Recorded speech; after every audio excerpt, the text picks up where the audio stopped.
ಮತ್ತೊಬ್ಬರ ರಹಸ್ಯ ಜೀವನವನ್ನು ತಿಳಿಯೋದು ಅಂದರೆ ನಮಗೆ ಏನೋ ಒಂಥರ ಮನೋರಂಜನೆ ಅಲ್ವಾ.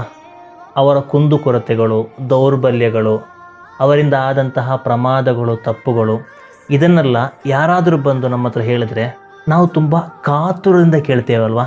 ಅದನ್ನು ಕೇಳಲಿಕ್ಕೆ ಏನೋ ಒಂಥರ ಮನೋರಂಜನೆ ಕೂಡ ಸಿಗ್ತದೆ ಅಲ್ವಾ. ನಬಿ ಸಲ್ಲಲ್ಲಾಹು ಅಲೈಹಿ ವಸಲ್ಲಂ ರವರ ಉಮ್ಮತ್ಗಳಾದ ನಮಗೆ ಇದು ಶೋಭೆ ತರುವಂತಹ ವಿಷಯ ಅಲ್ಲ. ನಬಿ ಸಲ್ಲಲ್ಲಾಹು ಅಲೈಹಿ ವಸಲ್ಲಂ ರವರು ಯಾವೊಬ್ಬ ವ್ಯಕ್ತಿಯ ತಪ್ಪುಗಳನ್ನು ಕೇಳಲು ಕೂಡ ಇಚ್ಛೆ ಪಡ್ತಾ ಇರಲಿಲ್ಲ.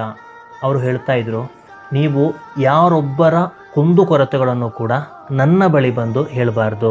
ಯಾಕೆಂದರೆ ನೀವು ಯಾರ ಬಗ್ಗೆ ನನ್ನ ಬಳಿ ಬಂದು ಹೇಳ್ತೀರೋ ಆ ವ್ಯಕ್ತಿಯನ್ನು ನಾನು ನೋಡುವಾಗ ಆತನ ಕುಂದುಕೊರತೆಗಳೇ ನನ್ನ ಮನಸ್ಸಿಗೆ ಬರ್ತದೆ. ಎಲ್ಲರನ್ನೂ ಕೂಡ ಶುದ್ಧವಾದಂತಹ ಹೃದಯದೊಂದಿಗೆ ನೋಡಬೇಕು ಅಂತ ನಾನು ಇಚ್ಛಿಸುತ್ತೇನೆ. ಆದ್ದರಿಂದ ಯಾರ ಬಗ್ಗೆಯೂ ಕೂಡ ನೀವು ಪರದೂಷಣೆ ಹೇಳಬಾರ್ದು ಅಂತ ಹುಜೂರ ಕರೀಂ ಸಲ್ಲಲ್ಲಾಹು ಅಲೈಹಿ ವಸಲ್ಲಂ ಹೇಳ್ತಾ ಇದ್ರು. ಅದನ್ನು ಕಲಿಸಿಕೊಡ್ತಾ ಇದ್ರು.